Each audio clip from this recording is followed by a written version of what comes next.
Hello folks, welcome to Legacy IS Academy. In this video, we will be discussing a current affair topic presented to you by your faculty Sushma KP. I have a bad throat, so bear with me until the end. What is the topic that we will be discussing today? China offered to India amid tariff standoff with USA.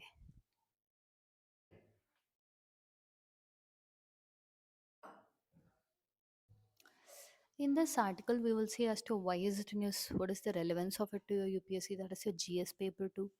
We will also be seeing about your China and India's engagement. We will at the same point of time be discussing about your 16th BRICS summit, and at the end we will end it with the mains question. All right. Now, before we start, we have a small announcement from Legacy IS Academy.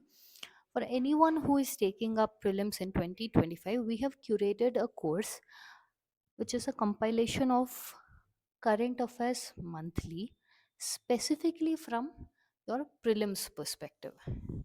Okay, and if anyone wants to improve their answer writing skills, we have developed Impact 2025, which is about mains answer writing, improving the content, what kind of content can you add.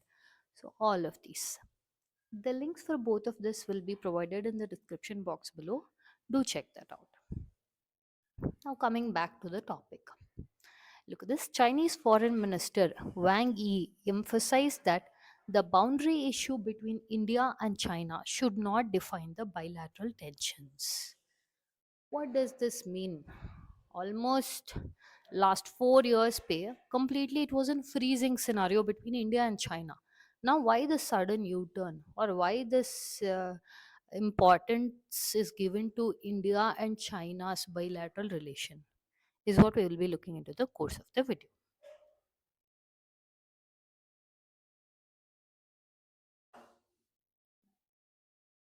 Look at this. First and foremost, let's have this like a normal discussion, like how they are trying to have. The Chinese Foreign Minister Wang Yi has held that, see, it is undeniable that India and China have a lot of issues, the boundary issues, and we have stability. The region is, let's say, for example, we have very much important regions where constant standoffs are seen between your India and China. Last 4 years pay, if we see, the relationship between India and China was more in a frozen zone. But since your 2024 BRICS summit, which was held in Kazan, Russia, there is a change of events wherein both parties are now trying to move towards a good bilateral relationship. Both parties are asking for disengagement from both sides, and both parties are trying to talk out on various levels, that is on the level of your national security advisor meeting, your external affairs minister meeting, head of states, that is your prime minister Narendra Modi and Xi Jinping meeting. So all of this are somewhere becoming more fruitful, that is they are and they are stressing the importance right now, telling that USA, that is your hegemon, who is playing a power politics at this point of time to suit their benefits. Yes or no? Despite the fact whether India is on your US side or China is against India with respect to border issues, etc., for a moment, if you look at the bigger picture, it is the issue that your hegemons are facing and putting on your global south. When I say global south, these countries are, do not assume it geographically. The southern countries are called as global south. If you look at that, Australia is in the southernmost, but it doesn't come in global south. Now, when I use the term global south, it just means countries whose economies are emerging, developing, least developed. Understanding? So, this kind of countries are called as global south. Your China is telling,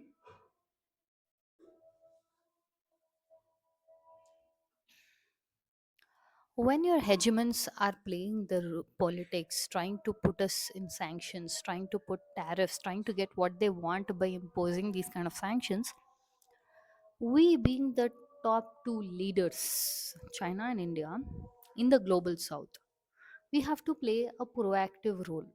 How are we going to do that? First and foremost, make sure that our bilateral relationships work, and we will leave our boundary issues and other tensions behind and not keep that as an impacting, that is, that should not impact our bilateral relationships.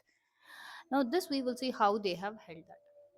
See, your Wang Yi, Chinese foreign minister, has held that as to ancient civilization, we have enough wisdom to maintain peace and tranquility in the border areas.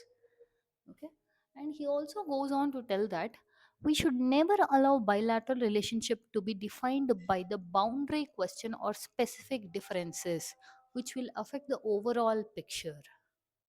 Understanding? So China is also now coming into realization that yes, see, USA will keep on slapping tariffs and China can counteract with tariffs. But at the same point of time, if you see, if it will start aligning countries to its interests, then one main thing you have to observe is at the end, the global south will get affected the most, whether you want it or not. So, the smart thing right now would be to strengthen the global south organization. That is, for example, your BRICS. When they announced your BRICS is going towards de-dollarization, immediate response of your US President Trump was, I will slap them with 100% tariffs if at all they move away from dollar. So, amidst this point of time, it is now very high time that both India and China realize the crucial and strategic importance that your BRICS has and try to gain fruits with it. Okay, your President Xi Jinping and Narendra Modi met on the BRICS summit in Kazan, Russia in 2024 October. Post that, we have had good amount of engagements. One of the main things that came from that engagement is ending of the 54-month-old military standoff, especially in your Depsang Plains and Demchok region. Okay, now they are asking for de-escalation of the tensions. And also, we see your National Security Advisor Ajit Doval met China's Foreign Minister Wang Yi, and in your 23rd Special Representatives Dialogue in Beijing. Another forward toward this is your Foreign Secretary Vice Minister mechanism, where Foreign Secretary Vikram Misri met his counterpart Sun Weidong in Beijing. Understanding? So all this shows that there is considerable level of diplomatic talks also happening on the sidelines. Now, in the ongoing tariff war, look at this: joint opposition against hegemonism and power politics. No matter what happens, your West or by USA is guided by their own interests. Presently, they do not have the idea, especially now with USA's protectionism, your Donald Trump's MAGA, Make America Great Again, they are just looking out for their own. It is high time now the global south starts looking out for their own. Now, look at this. All these countries which are highlighted in green are the global south countries. Again, do not think global south means they are southern hemisphere countries. Look how Australia is red in color. Okay, these are all the countries whose economies are emerging, developing, least developed. So the global south now have to put up joint efforts. He even goes on to tell that it is now the time for the dance of the dragon and elephant, symbolically indicating China and India's engagement should be good and not let the bilateral relation be affected. You are constantly Minister of External Affairs, yes, Jaishankar also has pointed out that they've also pointed out that India and China should work together for mutual success, and they claim that the relationships are better now compared to what it was before. Understanding? We will see a little bit in detail about your 16th BRICS summit, which was held in Kazan, which is in Russia, where they asked for complete disengagement and resolution of your 2020 border issue. One important thing about your 16th BRICS summit was four new members were added. Those are your Egypt, Ethiopia, Iran, and UAE. Mainly, they spoke about multilateralism, which means trying to get the global south and their ideologies together and strengthening and moving away from your west. For example, your new development bank was proposed as an alternative to World Bank.